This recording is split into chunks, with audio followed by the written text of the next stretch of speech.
ایک سوال آج کل گردش کر رہا ہے، وہ یہ کہ نماز کے علاوہ کیا درود ابراہیمی پڑھنا ناجائز ہے؟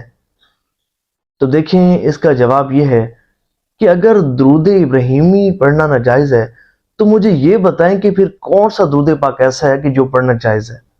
اگر مجھ سے پوچھے نا تو میں تو یہ کہوں گا کہ جتنے بھی درود پاک ہیں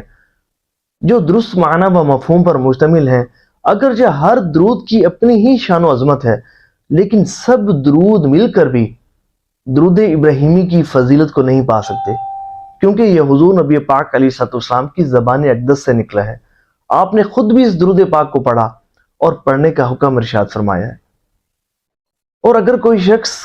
قسم اٹھائے اور بہار شریعت میں اور القول البدی میں اور سعادت الدارین میں یہ مذکور ہے کہ اگر کوئی شخص قسم اٹھائے کہ میں حضور نبی پاک علیہ الصلوۃ والسلام پر افضل درود پاک پڑھوں گا، تو اگر وہ درود ابراہیمی پڑھ لیتا ہے تو اس کی قسم پوری ہو جائے گی۔ اور امام اہل سنت اشاع امام احمد رضا خان رحمت اللہ تعالی علیہ، آپ سے جب سوال کیا گیا، فتاوی رضویہ شریف کی 3 جلد میں یہ سوال اور اس کا جواب موجود ہے۔ جب سائل نے آپ سے سوال کیا، حضور مجھے وہ درود پاک جو نماز میں ہے یا کوئی ایسا درود پاک کہ جو سب درودوں سے افضل ہو، اس کی اجازت عطا فرمائیں، تو آپ رحمت اللہ تعالی علیہ نے بھی اسے درود ابراہیمی پڑھنے کا حکم ارشاد فرمایا۔ یعنی کہ خارج نماز میں بھی، نماز کے علاوہ بھی اعلی حضرت کے نزدیک بھی درود ابراہیمی پڑھنا افضل ہے۔ اب اس میں جو باریک نکتہ ہے وہ یہ کہ یہ درود ہے، اس میں سلام نہیں ہے، اس لیے علماء کرام فرماتے ہیں کہ نماز میں تو درود ابراہیمی ہی پڑھا جائے، کیونکہ یہ منسوس ہے، اور نماز کے علاوہ وہ درود پاک پڑھا جائے کہ جس میں درود بھی ہو اور سلام بھی ہو۔ اور وہ قرآن کریم فرقان حمید کی اس آیت مبارکہ سے استدلال کرتے ہیں۔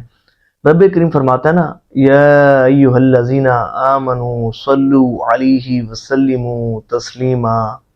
اے ایمان والو تم بھی ان پر بھیجو درود اور خوب خوب سلام۔ دیکھیں، صلو سے درود بھیجنے کا حکم، وسلموا سے سلام بھیجنے کا حکم، اور تسلیمہ یعنی کہ خوب خوب سلام بھیجو۔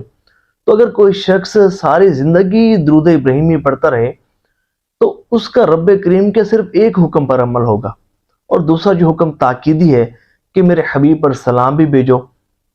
تو جب وہ درود ابراہیمی کے ساتھ کوئی ایسا صیغہ، درود ابراہیمی کے بعد کوئی ایسا صیغہ پڑھے گا یا کوئی ایسا درود پاک پڑھے گا کہ جس میں درود بھی ہو سلام بھی ہو، تو اللہ تعالیٰ کے احکامات پر اس کا عمل ہو جائے گا، اس کا درود بھی پڑھا جائے گا اور سلام بھی بھیجا جائے گا۔ تو اس میں جو میرا طریقہ وہ یہ ہے کہ میں الحمدللہ جب بھی درود ابراہیمی پڑھتا ہوں تو اس کے بعد یوں عرض کرتا ہوں، السلام علیکہ ایھا النبی ورحمت اللہ وبرکاتہ، اور اس تصور کے ساتھ پڑھتا ہوں کہ حضور نبی پاک علیہ الصلوۃ والسلام میرا پڑھنا سن بھی رہے ہیں اور مجھے دیکھ بھی رہے ہیں۔ یقین مانیے، جب اس تصور کے ساتھ آپ درود پاک پڑھیں گے اور حضور نبی پاک علیہ الصلوۃ والسلام کی مقدس بارگاہ میں سلام عرض کریں گے تو آپ کو وہ برکتیں ملیں گی کہ جس کا آپ تصور بھی نہیں کر سکتے۔ امام غزالی رحمت اللہ تعالی علیہ آپ فرماتے ہیں کہ جب بھی نماز میں تم حضور کی بارگاہ میں سلام عرض کرو تو یہ تصور رکھا کرو کہ گویا کہ حضور نبی پاک علیہ الصلوۃ والسلام تمہارے سامنے رونق افروز ہے، اور تمہارا پڑھا گیا جو سلام ہے وہ سن بھی رہے ہیں، تمہیں دیکھ بھی رہے ہیں۔ اس تصور کے ساتھ جب آپ سلام حضور کی بارگاہ میں عرض کریں گے نا، تو آپ کو وہ فضیلتیں اور وہ برکتیں ملیں گی کہ جس کا آپ شمار بھی نہیں کر سکتے، اور حضور نبی پاک علیہ الصلوۃ والسلام کی خصوصی توجہ آپ کو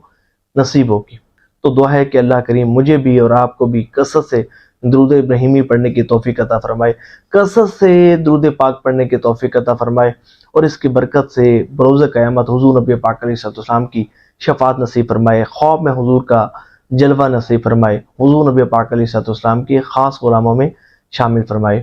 آمین بجائے خاتم النبیین وصلی اللہ تعالی علیہ وآلہ وسلم۔